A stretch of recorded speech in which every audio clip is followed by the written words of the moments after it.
like Rick was mentioning, when you go to court, it's not a fast process. Going to court in real life is not a session of Law and Order TV. It's going to take quite some time, and you have to be patient. My advice to you, if there's any video of you and the conflict on the street, do not put it on YouTube. Get it off of YouTube. Usually the first thing somebody wants to do is put it on YouTube. Hey, I was arrested. Get it off of YouTube. That's the last thing you want to do, is especially if you're going to go to court against this city, is show them what you have. So remove that. After 40 years of preaching, I've been arrested for disturbing the peace twice during Mardi Gras. I mean, as wild as Mardi Gras is, I got locked up for disturbing the peace twice. I mean, that's amazing. Public nuisance, loitering, trespassing. You know, these things can all be removed. And so, but you have to know how to handle it. You don't want to, as you're cuffed, I'm going to sue you, like he mentioned. Learn to control your mouth. And if he says you're going to be arrested, that's plenty. Just walk away. Then you turn everything over to a good attorney that will back you up, and then that's how you handle it. You don't argue it. You don't get involved in a lot of foolish discussions. You kind of just use your brain when you get out there. We have two scenarios of men of God in court. You have Jesus Christ, who never said a word.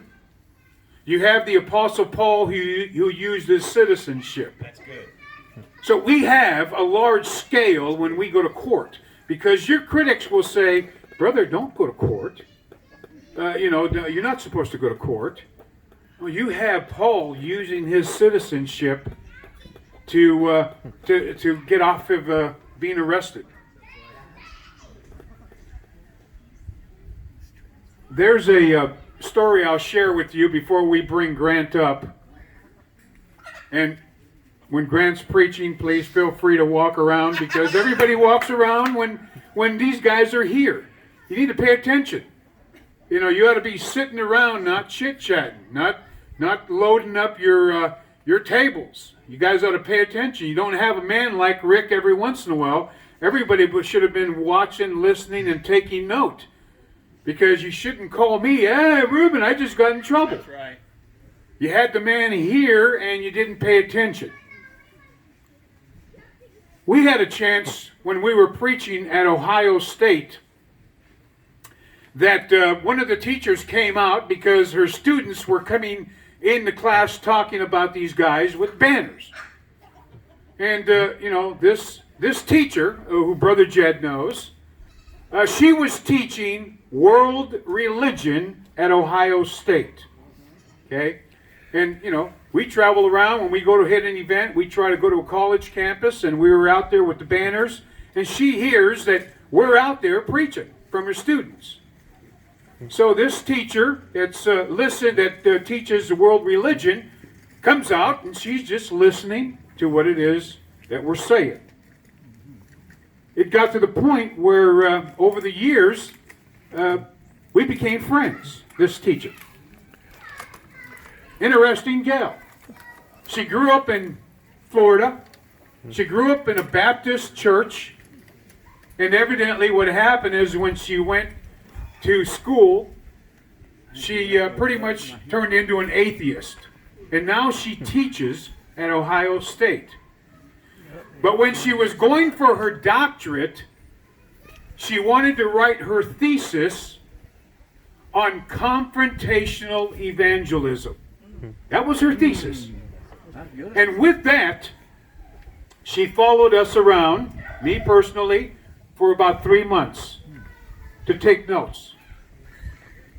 She did write her thesis, probably one of the best books written by an unbeliever about what we do, how it is very biblical.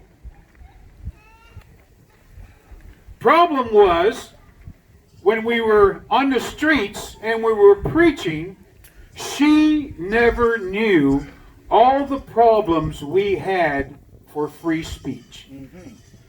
How many hours we had to argue for free speech. You know, our critics always accuse me, you guys just love to get arrested. They have no idea how we try to resolve the problem on the sidewalk. Mm-hmm. And Jennifer saw this. She saw this. She saw how we had to argue for free speech. You know what? It actually provoked this girl so much that she went back to school to become an attorney. She passed the bar, and she actually has a law firm in Columbus, Ohio. And one of the things that she loves to do is argue free speech. I think she even helped Brother Jed on a case just recently, maybe about a year ago, that she got involved. Here's a person that was influenced by what it is that we do. Mm-hmm. And so when we get out there and preach, we have no idea how we're influencing people by going to the court system. The girl is still an atheist. And I talked to her brother who said, please don't write my sister off. She actually has a lot of respect for you.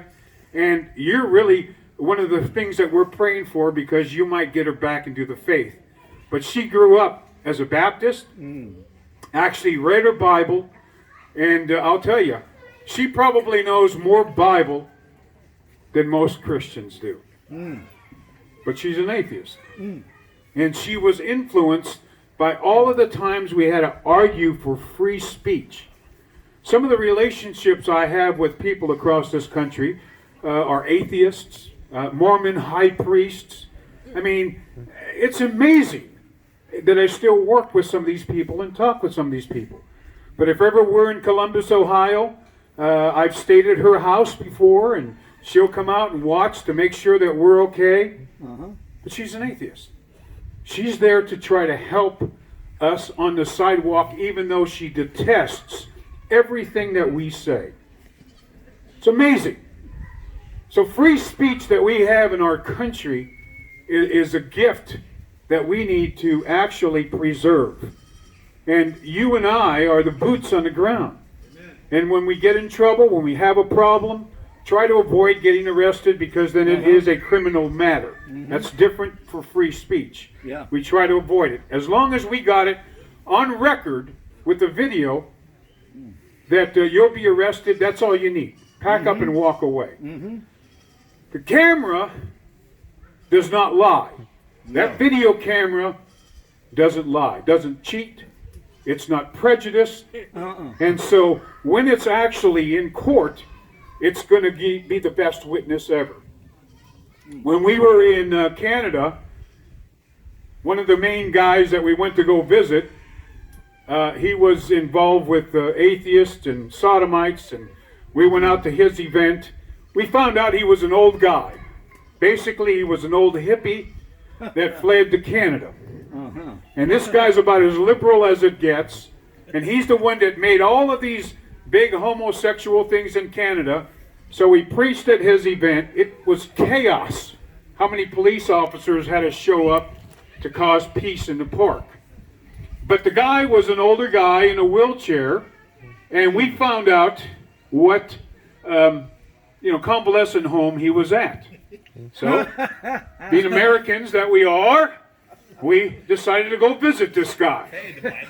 So we don't know what room he's at.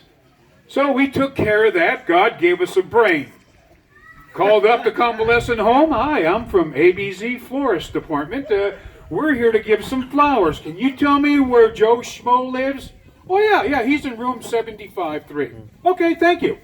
So now we got the address of where this guy's at, and we go pay him a visit.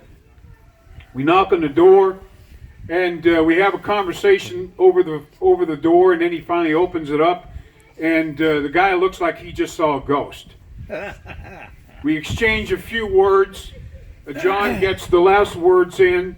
This guy's screaming bloody murder. Nurses come in and ask us to leave. We leave. Well, 2 months later, this guy dies. 2 months later, I get a phone call from a Canadian police officer who wants to get me for murder because they said I fast forward his death.